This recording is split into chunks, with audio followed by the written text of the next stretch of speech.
Sa pikas bahin survey kabahin sa ground motion gihimo sa taga FIVOX DOST dinhi sa Metro Cebu.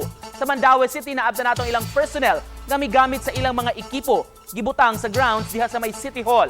Nangunay sa mga proyekto ang mga personnel nila gikan sa kauluhan. Kabahin kini sa gilusad nga proyekto sa Metro Cebu parte sa paghimo og ground building assessment risk.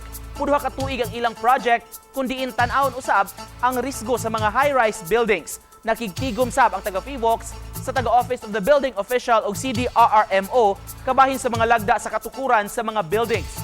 Awhag sa taga FIVOX, tumanon jud ang tanan nga mga lagda mga palisiya aron dili madisgrasya kung dunay mga kalamidad.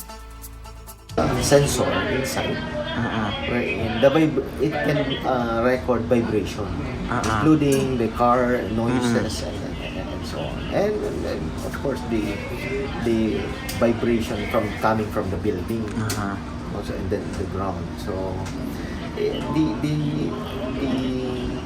the response of that sensor is directly proportional to the ground kung saan mo nilagay.